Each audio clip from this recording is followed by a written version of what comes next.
having experienced myself the challenges of not being able at times to understand something that was being said or something that was written, I can imagine how challenging it must be for someone who is seeking mental health services. At that level, my interest is to help better understand what gets in the way of language access and to help develop the technologies to improve access to services. I went to school in South America. I went to a social science school and I first became interested in public health research and worked in a number of countries in Latin America, especially in Peru and the Dominican Republic, where it's very difficult to do anything meaningful in the area of public health research if it's not addressing the questions of cultural diversity and inequalities. The Center for Cultural Competence has one initiative called Language Access, and the purpose of that initiative is to improve the access of people with limited English proficiency to mental health services. Within that initiative, there are a number of projects, and one of the projects is a project that we have been developing during the past year to formulate better guidelines for practitioners, consumers, and interpreters to work more effectively together in mental health settings. One of the projects that our center is working on in the area of language access has to do with consumer empowerment. And the reason for this is that what we have found so far is that most of the guidelines that exist, not only in the US, but also in several other English-speaking countries that are providing language access services, like Australia, the United Kingdom, New Zealand, Canada, have developed a number of guidelines, but they're primarily focused on providing guidance to practitioners, administrators, and interpreters, and not so much consumers who are the final recipients of the services.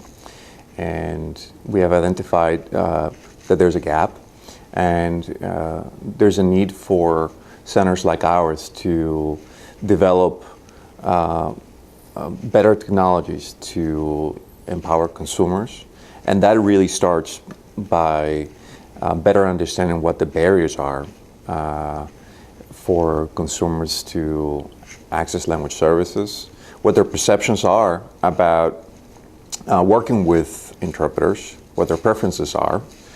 We know, for example, that many people who do not speak English well at times prefer to work or to rely on a family or a friend.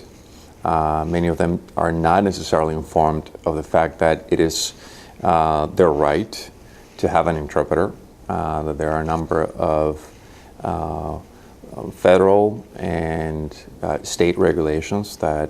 make this their right, and don't necessarily understand or know about the benefits of working with a qualified interpreter or the risks to care of working with someone who is not well qualified to provide interpretation. The main research strategy an approach that we would like to follow is to engage consumer advocates and different groups of consumers to receive their input and to better understand the consumer perspective. What we are developing at this moment is an advisory committee to the project that will include consumers and consumer advocates to make sure that the guidelines, the tools, and the approach to understanding the consumer perspective involves consumers in the entire process. One of the more specific methods that we'll follow after bringing together this advisory committee is conducting a number of focus groups across the state. We plan to develop 3 products to help empower consumers in New York State. The first one is a video that we'll be developing in Spanish and in Mandarin to target those communities, which are the 2 largest communities of people with limited English proficiency in the state, and actually the country. The second one is a quick guide which will be written, and certainly we believe that there will be opportunities for when this printed material can be helpful. We do not want to rely solely on it because we realize that many people are not necessarily literate, not familiarized, or don't feel as comfortable with material that is actually in writing. And the third tool is a technical assistance tool for peer-run organizations, so that we can provide guidance to consumer organizations that provide peer support, for example, in how to empower consumers utilizing those tools. We know that there are many organizations across the state and beyond, across the country, that provide supports to many consumers, and there's something very unique in the peer relationship that they can establish, and that they're very well positioned to conduct those empowerment activities to help others understand about their rights and how to work with interpreters. Well, the state of New York has made a very strong commitment to language access. Governor Cuomo issued an executive order in 2011 that directed all state agencies to ensure that every person with limited English proficiency had access to language supports. OMH, the Office of Mental Health,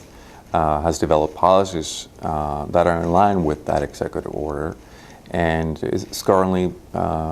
making a number of efforts to make sure that all providers in the network offer language access services. Our hope is that this project will offer OMH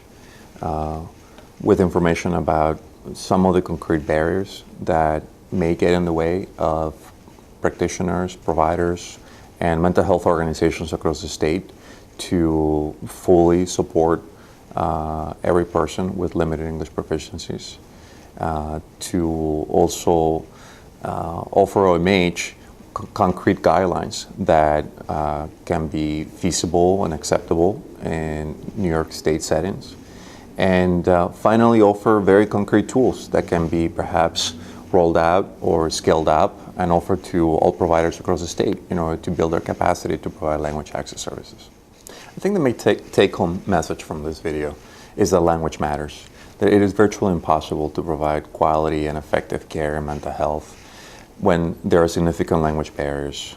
We know that there are hundreds of thousands of people in New York State whose English proficiency is limited, many of whom have one form of mental illness or another, and many of them who struggle with serious mental illness, and whose ability to access mental health services is limited because of their barriers to accessing services that are provided in English predominantly. And another key important message is that it is essential to empower consumers so that they can better understand the right to an interpreter. They can better make informed choices about who they would like to an interpreter, which involves understanding the benefits of working with a qualified interpreter, the risks involved in working with someone who's not well trained, and empower them as well to express their preferences and to provide the feedback to practitioners so that providers and organizations can continue to make improvements in language access locally and across the state.